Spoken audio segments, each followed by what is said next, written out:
Welcome back to Capper Review. I'm Tasmin Mahfouz, and we've got new video of the attack against the Cuban Embassy here in Washington, D.C. Take a look at this video. This is from the embassy's surveillance video where a Cuban official says 2 Molotov cocktails were thrown at the building Sunday night. Now, fortunately, no one was hurt and there was no serious damage. Cuban Embassy officials are calling it a terrorist attack. Now, police don't have any suspects at this time, and it's not the first time this embassy has come under an attack. In 2020, a Cuban man fired almost 36 rounds at that same building with an AK-47 assault rifle. Now, this attack is still under investigation.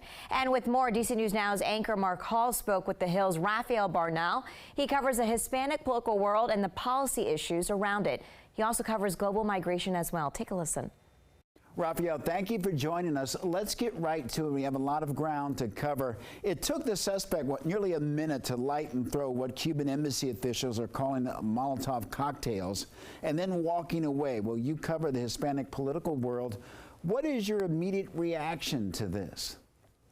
Well, it is, as the Cubans say, it does seem to be a terrorist attack. It doesn't seem to be a very professional terrorist attack. You mentioned that it took this person a minute to light these relatively small Molotov cocktails, but it does come at a time of difficult relations between the Cubans and the Biden administration, especially on that point of terrorism, because the Cubans are, the one thing they want from the Biden administration is to be removed from the state sponsors of terrorist list.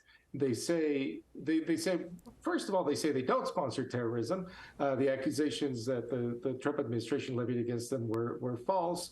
And they also say that it's sort of a violation of U.S. law to make political use of an anti-terrorism statute.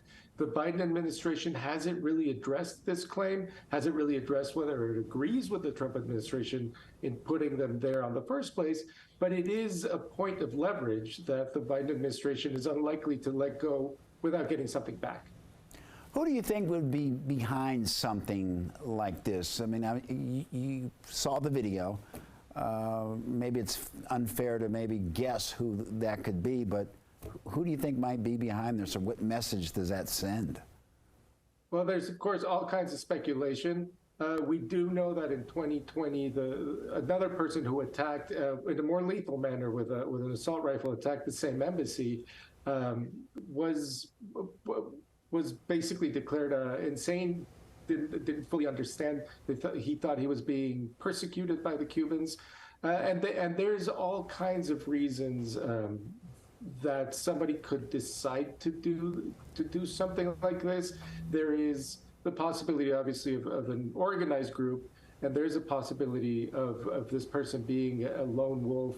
And there's so much rhetoric in the Cuba-United States relationship, talking about the dangers of communism, or really painting the Cuban regime as an enemy of the United States, that we don't know if this is a politically motivated attack organized by a group, or it's simply somebody who was activated by the rhetoric that they heard in media.